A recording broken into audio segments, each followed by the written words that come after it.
Hello friend, स्वागत करता हूं आपका अपने यूट्यूब चैनल पंवार स्टेडियम में। आज का अपना टॉपिक रहता है रासायनिक अभिक्रियाएं एवं समीकरण। तो इससे आगे हम करने वाले हैं इसी के टॉपिक के अंदर रासायनिक समीकरण के बारे में, और इसी के अंदर देखेंगे अपने समीकरण को संतुलित है वो किस प्रकार की। न्यू चैप्टर का नाम ले लेते हैं अपने पहले। चैप्टर का नाम है रासायनिक अभिक्रिया, रासायनिक अभिक्रियाएं एवं समीकरण।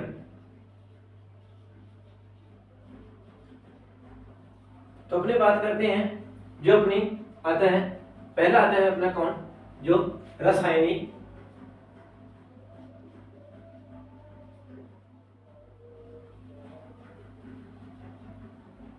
रासायनिक अभिक्रिया है वो किसे कहते हैं। तो रासायनिक अभिक्रिया किसे कहते हैं उसकी बात करते हैं। तो परिभाषाएं लिखनी है अपने को कि रासायनिक अभिक्रिया की पूछ लिया जाए कि रासायनिक अभिक्रिया किसे कहते हैं। तो रासायनिक अभिक्रिया कहते हैं जब जब क्या होता है, दो या दो से अधिक पदार्थ मिलकर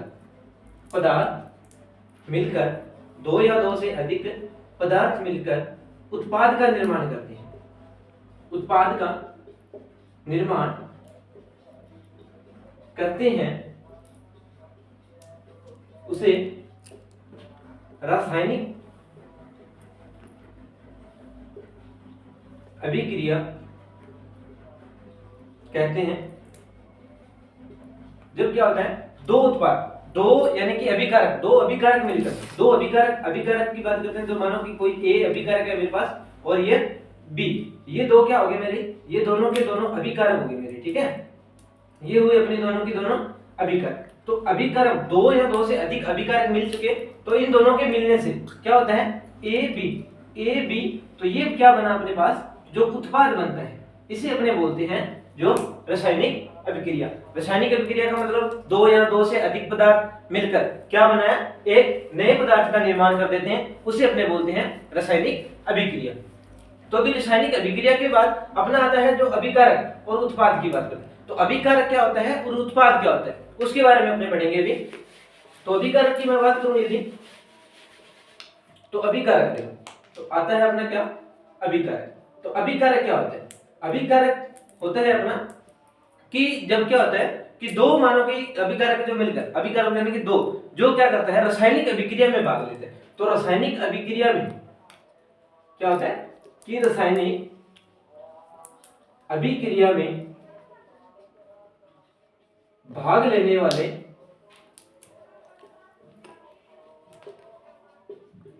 पदार्थ को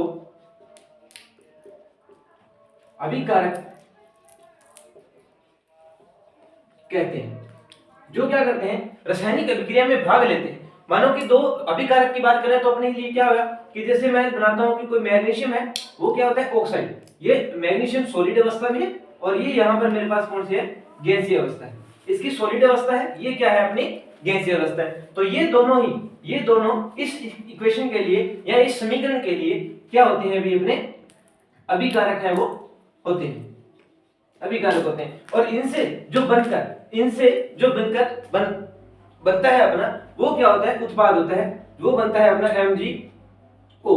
ये किस अवस्था में बनेगा, अपनी सॉलिड अवस्था में। यहां पर जो S है अपना, ये S उसकी अवस्था को दर्शाता है, मतलब उनकी भौतिक अवस्था को दर्शाता है, ठीक है। तो अवस्था भौतिक अवस्था कैसी है, इसकी Mg है, जो Mg है उसकी भौतिक अवस्था क्या है अपनी, उसकी है सॉलिड अवस्था।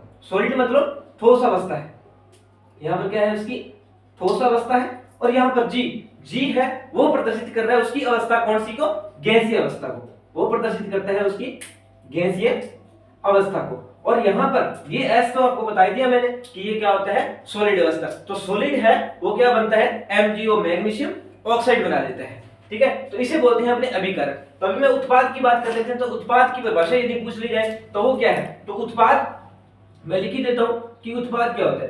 तो उत्पाद होता है कि जो अभिकारक जो होते हैं, दो अपने अभिकारक है, अभिकारक से मिलकर यानी कि दो अभिकारक से मिलकर बनने वाला पदार्थ क्या होता है, अभिकारकों से मिलकर बनने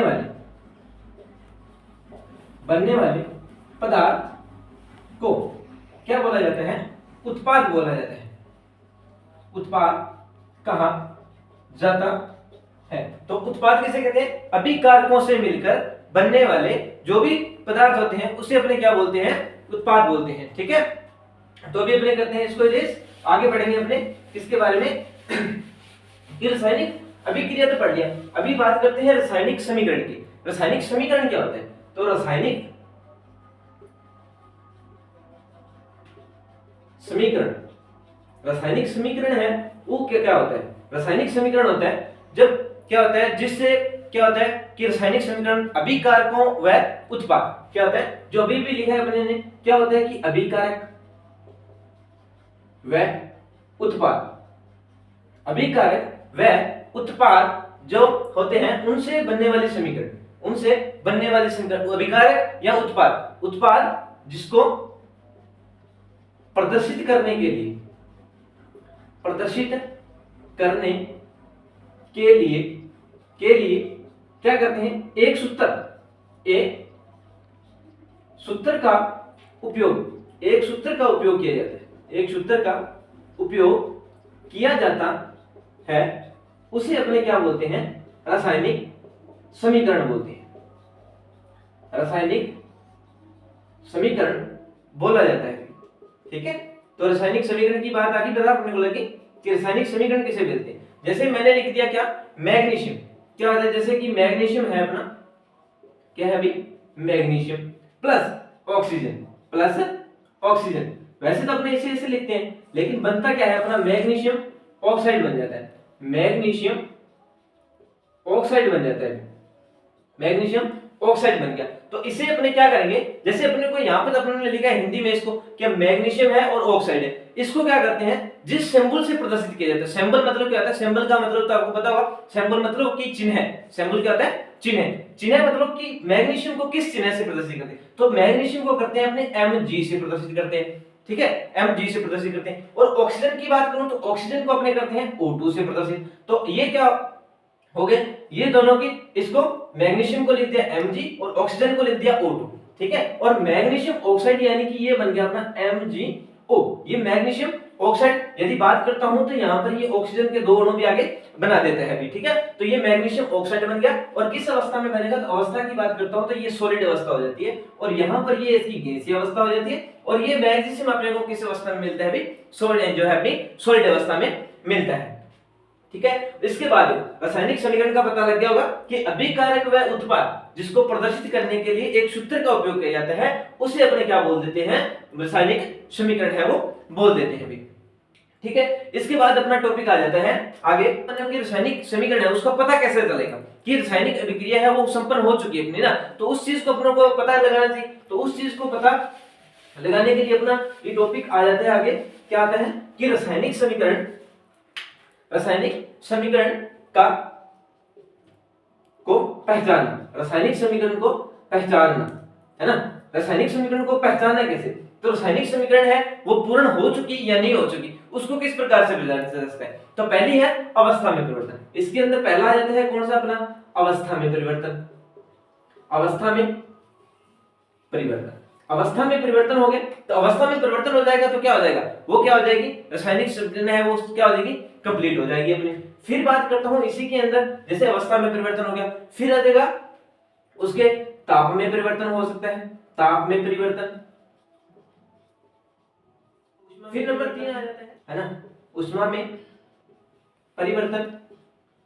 और इसके अंदर अपने कह सकते हैं कि जो ध्वनि उत्पन्न होने शुरू हो जाती है, जैसे अभिक्रिया हो रही है तो अभिक्रिया होगी तो क्या होगा, जैसे उसको ताप मिलेगा तो क्या हो जाएगा, वो क्या होगी, उबलना शुरू कर देगी, वाष्प में ये परिवर्तित हो जाएगी, तो वो बात आ गई अवस्था में परिवर्तन हो जाएगा। तो इसके अंदर इस प्रकार से ये 3-4 चीजें हैं अपने को इसके अंदर ध्यान रखना है। इसके अंदर जैसे कि रासायनिक अभिक्रिया के अंदर जैसे कि मैग्नीशियम हो गया है ना, कि मैग्नीशियम का किसमें, मैग्नीशियम का ऑक्सीजन की उपस्थिति में, इसकी ऑक्सीजन की उपस्थिति में बदलना। ठीक है, और नए पदार्थ का निर्माण होना, ये भी हो सकता है, नए पदार्थ का निर्माण होना। तो ये सब चीजें हैं इसके अंदर है अपनी आ जाती हैं। ठीक है, इसके बाद अपने को बात करनी है कि इसके बाद अपने देखेंगे कि रासायनिक अभिक्रिया तो अपनों ने पढ़ लिया। अभी रासायनिक अभिक्रिया के बाद अपनों ने पढ़ना है कि रासायनिक समीकरण को संतुलित है वो किस प्रकार से किया जाता है। ठीक है, तो रासायनिक समीकरण का संतुलन या रासायनिक समीकरण को संतुलित करना।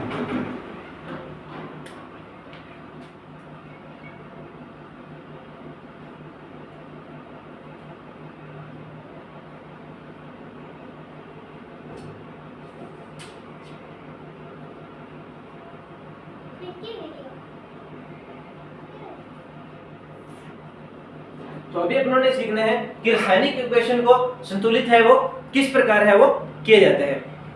तो रासायनिक अभिक्रिया को संतुलित करने के लिए जैसे मेरे पास क्या है, एक इक्वेशन ले लेता हूं। जैसे कि मेरे पास इक्वेशन है H2SO4 प्लस Zn जिंक। तो यहाँ पर जिंक सल्फेट बन जाता है SO4, जिंक सल्फेट बन जाएगा HNSO4 प्लस ये मेरे पास हाइड्रोजन है वो गैस है वो निकल जाएगी।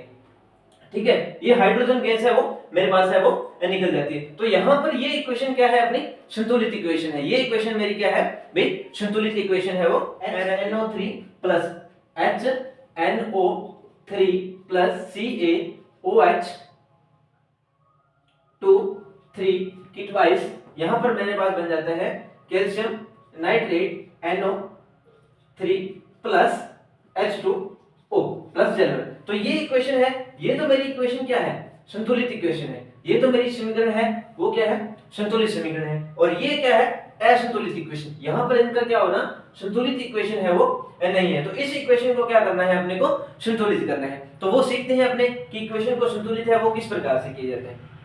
तो किसी इक्वेशन को अपने सीखने वाले हैं अभी HNO3 CaOH2 CaNO3 plus H2O।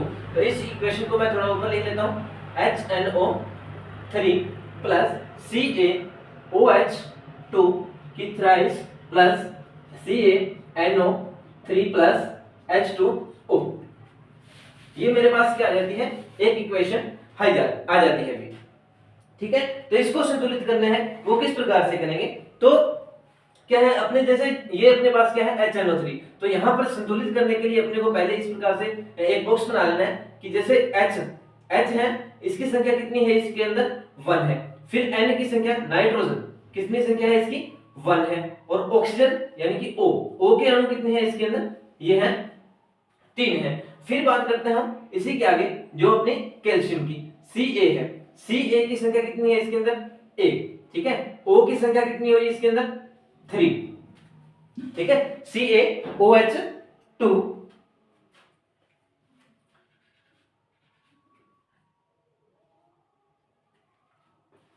O की संख्या कितनी हुई यहां पर, 2। और H की संख्या भी यहां पर कितनी हुई मेरे पास, 2। वैसे ही आगे करता हूं Ca। यहां पे Ca की कितनी है संख्या, A। N की संख्या मेरे पास कितनी आ जाती है अभी, N की संख्या है मेरे पास A और O की संख्या है 3 प्लस। इसी प्रकार इधर भी बात करते हैं, H की संख्या मेरे पास 2 और O की संख्या यहां पर है मेरे पास 1। तो अभी इस समीकरण को संतुलित, तो इस प्रकार से अपने पहले समीकरण को लिख लेना है। फिर अपने को देखना है कि यहां पर देखो H 1 है और यहां पर H 2 है। तो यहां पर N 1 है और यहां पर भी N 1 है, O 3 है, O 3 है। लेकिन इस समीकरण में क्या हुआ, जो हाइड्रोजन की संख्या है मेरे पास, हाइड्रोजन की संख्या क्या है मेरे पास, कम है। तो यहाँ पे देखो इसके साथ यदि मैं 2 का मल्टीप्लाई कर देता हूँ, 2 का गुणा कर दूं इसके साथ, तो हाइड्रोजन की संख्या 2 हो जाएगी, नाइट्रोजन की संख्या 2 हो जाएगी और ऑक्सीजन की संख्या मेरे पास हो जाएगी 6। तो अभी इक्वेशन में 6। ठीक है, तो हाइड्रोजन मेरे पास यहाँ पर हो गए 2। हाइड्रोजन कितने हो गए, 2। ये भी कंप्लीट हो गया। देखो ऑक्सीजन की संख्या 6 है। ठीक है, ऑक्सीजन की संख्या कितनी है मेरे पास, नाइट्रोजन की संख्या 2। अभी नाइट्रोजन की संख्या यहाँ पर कितनी है, की संख्या मेरे पास यहाँ पर 2 हो जाती है, 2 हो जाती है और O की संख्या कितनी हो जाती है, 6 हो जाती है। ठीक है, तो इस प्रकार से तो यहाँ क्या हुआ मेरे पास, देखो यहाँ पे कितनी होगी संख्या, हाइड्रोजन की 2 होगी, यहाँ पे हाइड्रोजन की 2 संख्या होगी, नाइट्रोजन की संख्या 2 है तो नाइट्रोजन की संख्या 2 होगी, ऑक्सीजन की संख्या 6 है तो ऑक्सीजन की संख्या 6 कंप्लीट हुई। अभी बात करते हैं इसमें, देखो Ca की संख्या 1 है, ऑक्सीजन की संख्या यहाँ पर देखो, यहाँ पर ऑक्सीजन की संख्या 1 है लेकिन यहाँ पर ऑक्सीजन की संख्या 2, तो इसलिए मेरे को यहाँ क्या करना पड़ेगा, इसको बढ़ाना पड़ेगा। तो यहाँ पर मेरे पास हो जाते हैं, हाइड्रोजन की संख्या 4 हो जाएगी, ऑक्सीजन की संख्या कितनी हो जाएगी, 2 हो जाएगी। अभी हाइड्रोजन की संख्या कितनी हुई, 2, तो यहाँ पर हाइड्रोजन 2, ये भी 2, और इधर भी अपनों ने काटा था कितना, ये भी 2 है ना, तो 2 और 2 4 कंप्लीट। फिर देखो अपने आ जाता है इसके बाद इसी के अंदर ऑक्सीजन की संख्या 2 और ऑक्सीजन की संख्या 2, सभी के सभी क्या हो गए अपने कंप्लीट हो गए। यहाँ पर देखो जहां जहां अपने इसको किया कंप्लीट, 2HNO3 प्लस CaOH2 और CaNO3 2 और प्लस 2H2O, यहां पर ये इक्वेशन है मेरी, वो आ जाती है मेरी संतुलित समीकरण। तो ये इक्वेशन को अपने बोलते हैं भी संतुलित समीकरण। तो ये इक्वेशन 2HNO3 CaOH2 और इससे क्या हो गया, ये इक्वेशन है वो संतुलित हो गई भी। ठीक है, तो अपने अभी इक्वेशन को संतुलित करना है वो क्यों जरूरी होता है, इस बात को भी पढ़ना है कि संतुलित इक्वेशन है उसको करना क्यों जरूरी होता है। तो उसके लिए देखो रासायनिक क्या होता है कि रासायनिक प्रक्रिया में जो अभिकारक होते हैं और उत्पाद होते हैं, है ना, अभिकारक में उत्पादों की संख्या, उत्पादों में क्या है रासायनिक अभिक्रिया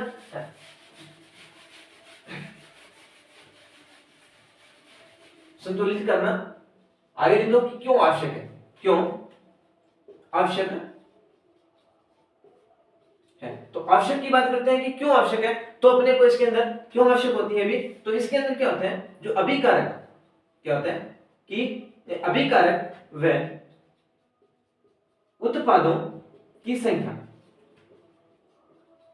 उत्पादों की संख्या क्या, अभिकारक जो समीकरण है अपनी रासायनिक समीकरण, तो यहां लिख दो कि रासायनिक समीकरण में अभिकारक व उत्पादों की संख्या, अभिकारक व उत्पादों की संख्या क्या होनी चाहिए, समान होनी चाहिए। अभिकारक और उत्पादों की संख्या क्या होनी चाहिए भी, समान है वो होनी चाहिए। ठीक है, तो इस प्रकार से अपना आ जाता है रासायनिक अभिक्रिया को, इसलिए अपने क्या करते हैं भी वहां पर क्या हो जाना चाहिए, दोनों तरफ क्या होना चाहिए, समान है वो होना जरूरी है। जैसे अपने क्या ले लेते हैं, जैसे एक तरफ उन्होंने जैसे कोई तराजू है तो तराजू में अपने क्या तोलते हैं, सामान को तोलते हैं। तो मानो कि इस तरफ मैंने क्या रखा हुआ है 2 kg का वेट रखा हुआ है, तो इस तरफ मेरे को 2 kg जब पूरा कंप्लीट होगा तभी तो ना वो अच्छा होगा ना, कि यहाँ पर मेरे को क्या कर दे, यहाँ पर यदि मेरे को कम दे दे तो यहाँ पर फिर अपने नाराज होते हैं। तो वैसे ये भी क्या होती है, नाराज होती है, यही इक्वेशन क्या हो जाती है अभी, नाराज हो जाती है। तो इसी प्रकार तो अपने इसीलिए अपने को क्या करना होता है, समीकरण को संतुलित करना होता है। तो समीकरण संतुलित, दूसरा कारण इसका क्या है कि दोनों पक्षों में, यानी कि अभिकारक की तरफ और उत्पाद की तरफ, अभिकारक व उत्पाद में, अभिकारक व क्या होता है, उत्पाद में द्रव्यमान बराबर होना आवश्यक होता है। अभिकारक में वह इन दोनों के बीच में जो है, तो इसी प्रकार से अपने क्या कर लेते हैं अभी इसको, इसके अंदर 2 चीजें हैं वो लिख सकते हैं कि रासायनिक समीकरण को संतुलित करना क्यों आवश्यक होता है।